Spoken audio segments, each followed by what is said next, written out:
The major car companies want to turn everyone's vehicle into a subscription service. What exactly does that mean? Let's discuss it. So, when I first came across this story, I was really hoping that it was an exaggeration, or maybe there was a bit of misinformation, or maybe I just wasn't truly understanding exactly what the headline was saying. However, I unfortunately none of that seems to be the case. Now, in a previous video, we were talking about how corporations in America have been predatory, have been trying to just suck every penny out of the American public. And it seems as though we are seeing more of that here with this particular story. Uh, let's go to a clip here from More Perfect Union. They're going to break it down exactly what we need to know as far as what might be coming down the pipe for anyone buying a new car in the not too distant future. Soon, your car might not even be your car anymore. Automakers want to turn this thing you drive every day into a moving subscription. Cruise control, emergency brakes, heated seats, things already in your car, now all blocked by a paywall. And although this started with luxury makers, we're anticipating it to spread across the entire auto industry as corporations are rushing to tap into what's estimated to become a $200 billion market. What this really means is that car companies are finding new ways to keep people in perpetual debt. It's already incredibly hard to afford a car in the first place. It costs around $47,000 for a new one, and people spend on average over $700 a month to pay it off. We already underestimate how much we pay in monthly subscriptions, so this could become another burden on top of what's already the third largest form of debt in America. This is everything that's wrong with this current version of America.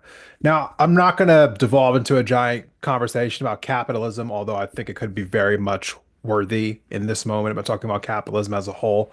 But we've been seeing this model of business more and more recently. I think, the video game industry popularized it quite a bit with all the different add-ons and features. You can't just buy the full game anymore. You have to buy a partial portion of the game, and then we'll like charge you more and more for additional add-ons and different levels, so on and so forth.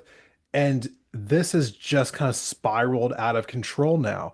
I mean, now they want to make it so that heated seats and emergency brakes and things of that nature are paywalled in your car.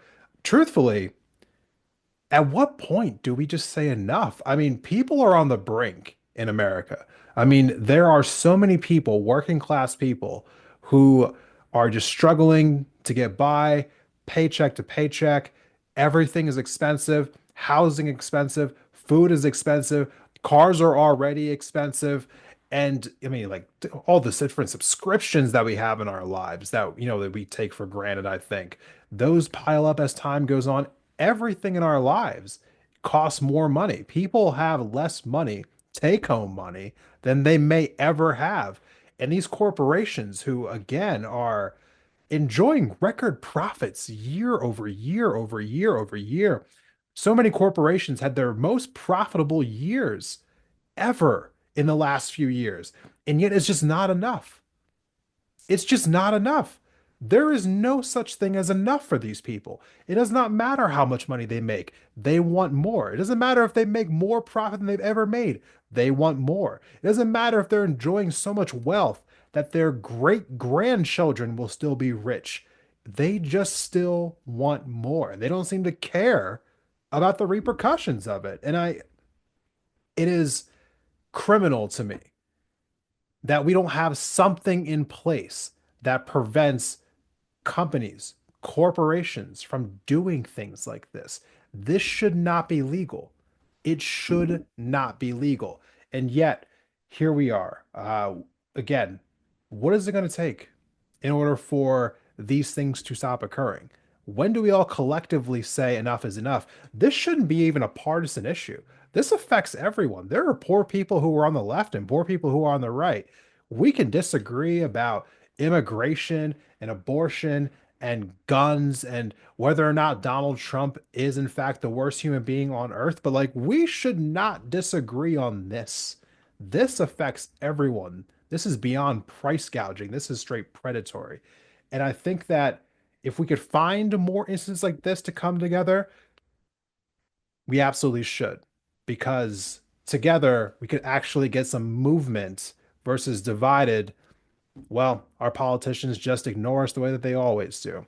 But hey, everyone, I think that we need to just kind of stand up together and say that something like this should not exist, cannot exist. How are we going to stop this? We absolutely need to stop this. Thank you for watching this video of independent thought. If you liked the conversation, please go ahead and give the video itself a like and be sure to subscribe for future episodes on the channel.